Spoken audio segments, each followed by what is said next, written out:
ইতালির সমুদ্র সৈকতে ধূমপায়ীদের ফেলে দেওয়া সিগারেটের বাট বা গোড়া উদ্ধারে এক ধরনের রোবটের ব্যবহার শুরু করেছেন বিজ্ঞানীরা।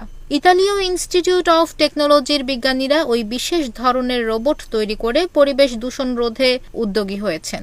বার্তা সংস্থা রয়টার্স এই খবর দিয়েছে।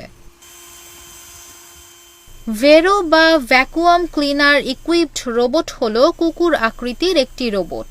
চলতে চলতে এটি এআই ব্যবহার করে মাটিতে থাকা সিগারেটের বাট শনাক্ত করতে পারে এবং ভ্যাকুয়াম ক্লিনার দিয়ে টেনে নেয়। ইতালীয় ইনস্টিটিউট অফ টেকনোলজির ডক্টর ক্লাউডিও সেমিনি রয়টার্সকে বলেন, মানুষ কিভাবে তাদের সিগারেটের বাটগুলো সমুদ্র সৈকতে রেখে যাচ্ছে, এই হতাশা থেকেই জন্ম নিয়েছে ভেরো রোবটটি। তিনি বলেন, চারপাশে পড়ে থাকা আবর্জনার ধরনকে যেন রোবট চিনতে পারে, এজন্য এআই সংযুক্ত করার ধারণা এসেছে। পরবর্তীতে এটি বোতলের ক্যাপ বা প্লাস্টিকের ছোট টুকরা উদ্ধারেও ব্যবহার করা হতে পারে।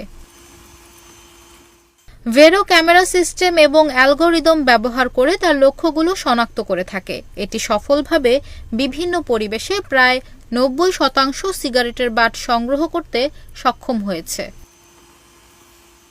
ক্লাউডিও সেমিনি বলেছেন, এই রোবট আরও কিছু ব্যাপারে সহায়তা করতে পারে, যেমন কোন এলাকায় কি পরিমাণ বস্তু আছে এবং বোতল কিংবা পিৎজার কার্টনের মতো বস্তুও খুঁজতে পারে এটি।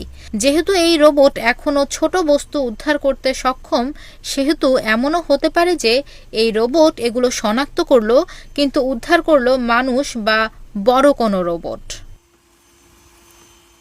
World Health Organization framework convention on tobacco কন্ট্রোলের তথ্যানুসারে প্রতি বছর আনুমানিক 4.5 ট্রিলিয়ন সিগারেটের বাট ফেলে দেওয়া হয়। সিগারেটের বাট থেকে বেরিয়ে আসা রাসায়নিক সৈকতের পাশাপাশি সামুদ্রিক এবং স্বাদুপানি মাছের জন্যও ক্ষতিকর।